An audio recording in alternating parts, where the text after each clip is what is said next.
작가 해설, D2C 시대 디지털 네이티브 브랜드 어떻게 할 것인가, 북 서머리.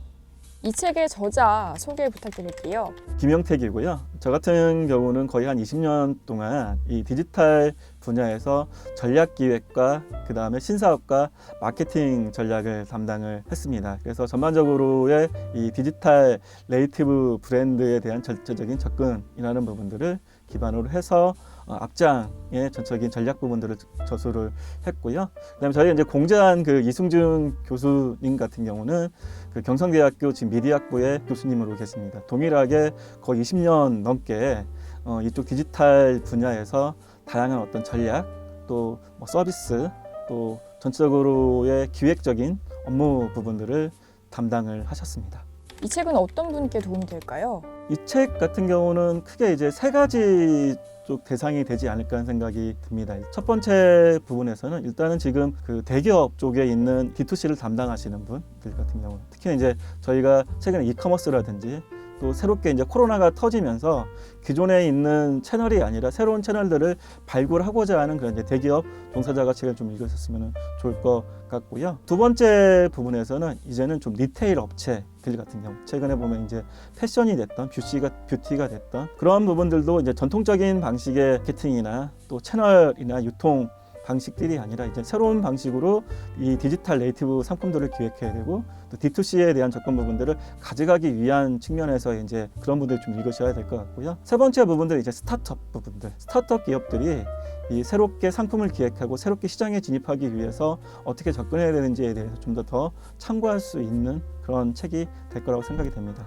이 책을 어떻게 활용하면 좋을까요? 제가 이제 그 책을 기획할 때 거의 이렇게 얘기하고 있거든요. 기획자한테 누군가가 야, 너 한번 디지털 네이티브 브랜드 한번 기획을 해봐 라고 했을 때 그 기획을 할 수 있게끔 할 수 있는 그 단계별로 책이 구성이 되어 있습니다. 그래서 첫 번째 장이 디지털 네이티브 브랜드라는 것들을 해야 되고 D2C라는 것들 자체를 구성을 해야 되는데, 왜라는 질문을 했을 때 그 왜라는 질문 부분들을 첫 장에서는 답을 주는 그런 내용이고요.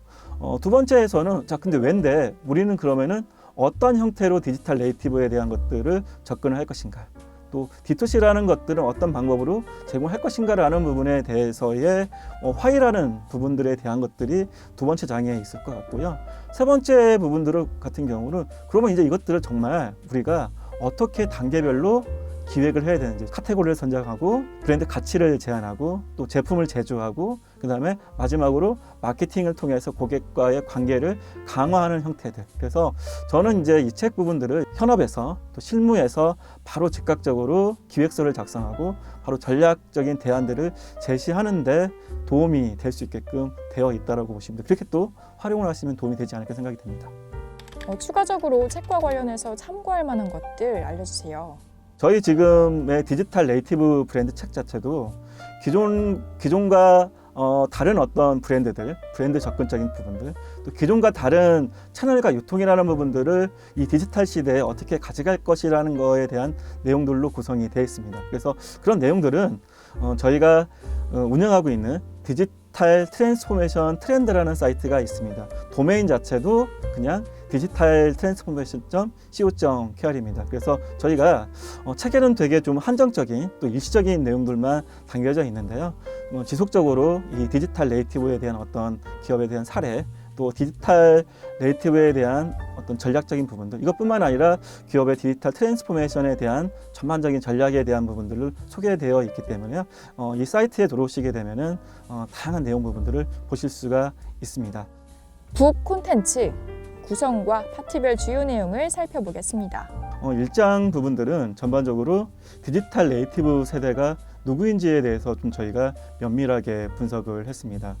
저희가 이제 디지털 네이티브 세대를 얘기할 때 밀레니엄 세대들하고 Z세대, 그래서 저희가 MZ세대라고 얘기하는데요. 그 MZ세대 그들이 어떠한 그 라이프 스타일을 가지고 있고 어떠한 가치관들을 가지고 있는지, 예를 들어서 그들 자체는 온라인 중심으로 전체적으로 커뮤니케이션을 진행하고 또 더불어서 이 사회적인 문제 이런 부분에 좀 관심이 있기 때문에 그런 제품을 구매할 때도 단순하게 가격이 싸다라고 제품을 구매하는 게 아니라 그 기업이 가지고 있는 사회적 책임까지 같이 고려하는 그런 이제 그 라이프 스타일과 구매 성향을 가지고 있습니다. 그래서 저희가 일장에서는 전반적으로 그 디지털 네이티브 시대 세대들의 그 가치관과 라이프 스타일을 분석을 했고요.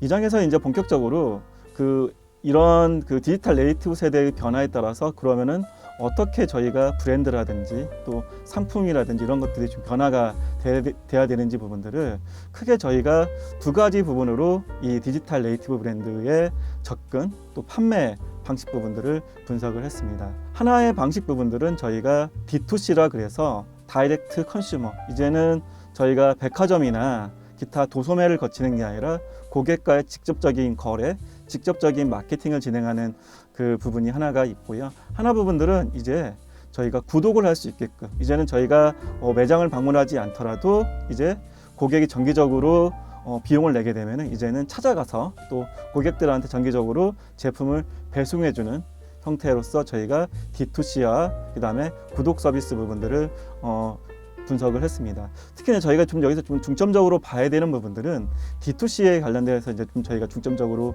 봐야 되는데 디지털 네이티브 브랜드들 자체가 이 D2C 자체를 선호하는 이유는 크게 세 가지 관점에서 저희가 볼 수가 있습니다. 첫 번째 부분들은 궁극적으로 이제는 그 비용의 관점을 볼 수가 있습니다. 기존에 저희가 이제 그 도소매를 거치거나 백화점에 납품을 하게 되면은 30% 정도의 수수료를 납품을 해야 되는데 그런 수수료 부분들을 고객들한테 제공해줘서 비용을 절감할 수 있을 뿐만 아니라 그 비용을 기반으로 해서 전체적으로 저희가 다양한 어떤 브랜드 커뮤니케이션까지 진행이 가능하다는 게 첫 번째 부분이고요. 두 번째 부분에서는 이제 브랜드 커뮤니케이션 또 고객들한테 저희가 체험이라든지 또 고객들과 공감할 수 있는 커뮤니케이션에 좀 더 많은 투자를 할 수 있다라는 것들입니다. 저희가 오픈마켓이나 또 백화점에 입점을 하게 되면은 결과적으로는 저희 브랜드를 알리는 데는 한계가 있습니다. 궁극적으로는 저희가 세일즈나 판매 부분들을 강화할 수 있지만은 저희 브랜드를 체험하거나 또 저희 브랜드에 대해서 상세하게 정보를 알려주는 데는 제약이 있는데 이제 저희가 이 D2C를 접근하게 되면은 저희 브랜드에 대한 상세한 정보뿐만 아니라 다양한 체험의 요소 부분들을 결합을 통해서 브랜드에 대한 어떤 이해도 높일 수가 있습니다. 세 번째 부분에서는 데이터 확보 부분들입니다. 장기적으로 저희가 좀 더 고객을 이해하고 또 저희가 상품을 기획할 때 그 상품에 대해서의 소비자의 니즈를 반영하기 위해서는 철저한 어떤 고객에 대한 데이터 확보가 필요한데 백화점이나 이런 쪽에 대해서의 도소매를 거치게 되면은 그 소비자의 데이터 부분들을 저희가 확보할 수가 없습니다.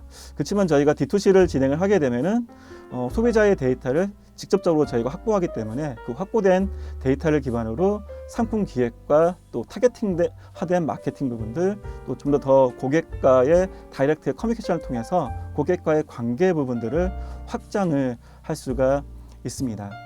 세 번째 저희가 파트에서는 전체적으로 그러면은 이런 디지털 네이티브 브랜드를 어떻게 기획하고 구성을 해야 되는지 라는 부분들로 구성이 되어 있습니다.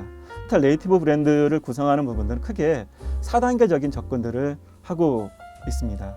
첫 번째 부분에서는 어떤 상품 카테고리를 할 것인가 카테고리를 선정을 해야 됩니다. 워낙 경쟁이 치열하다 보니까 그 카테고리 내에서의 경쟁의 강도라든지 경쟁의 구도라든지 또 소비자의 니즈라든지 이런 부분들을 저희가 면밀하게 파악을 해서 브랜드를 기획할 수 있는 카테고리를 선정하는 게 첫 번째 부분이고요. 두 번째 부분은 디지털 네이티브 그 브랜드들 같은 경우는 기존에 선도 기업들 또 기존에 시장을 장악하고 있는 그 기업들이 제공해주지 못하는 차별화된 가치, 차별화된 브랜드 경험을 제공해주는 게 핵심입니다. 그래서 소비자들이 좀 불편해하거나 또 기존의 고객들이 원하는 그런 이제 그 가치 부분들을 저희가 파악해서 그 가치를 높여줄 수 있는 또 그 가치를 경험할 수 있는 가치 제한 요소 부분들을 저희가 면밀하게 해서 상품과 또 고객과의 커뮤니케이션 요소에 반영하는 게 두 번째 중요한 부분이고요. 세 번째 부분들은 궁극적으로 이제 저희가 빠르게 시장에 진입하고 빠르게 상품을 만들어서 빠르게 이제 고객들한테 제품에 줄 수 있는 그런 기반을 갖춰야 되는데 기존 형태의 어떤 제품을 기획하거나 또 제품을 생산하거나 제품을 마케팅하는 방식이 아니라 그 과정 부분들을 전체적으로 그 통합할 수 있고 또 또 통합을 기반으로 해서 저희가 빠르게 시장에 진입할 수 있는 전체적인 플랫폼 관점의 제조 역량과 그다음에 마케팅 역량 부분들이 필요하다라고 볼 수가 있습니다. 마지막 부분들은 이제 가장 중요한 부분들인데 이제 마케팅이겠죠.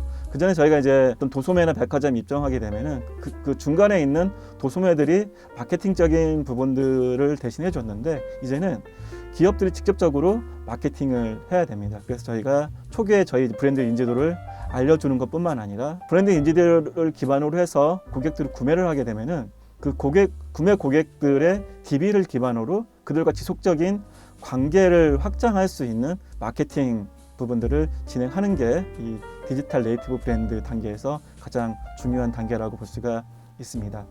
마지막 부분에서는 저희가 전체적으로 사례들을 좀 정리를 했습니다. 저희가 앞서서 얘기했던 기존의 D2C와 그다음에 구독 부분들을 어떻게 기획했고 또 어떻게 진행했는지에 대해서 전반적으로 좀 글로벌 기업들의 사례를 저희가 정리를 했습니다. 구독 서비스 같은 경우는 대표적으로 스티치픽스라는 회사의 사례를 분석을 했고요. 그 다음에 D2C 같은 경우는 저희가 글로시에라든지 그 다음에 올버즈라든지 하는 새롭게 이 대기업들이 장악했던 시장 부분들을 새로운 가치를 제안해서 어떻게 이 시장에 진입했고 어떻게 그 브랜드 인지도를 강화해서 고객과의 관계를 확장했는지라는 내용으로 구성이 되어 있습니다.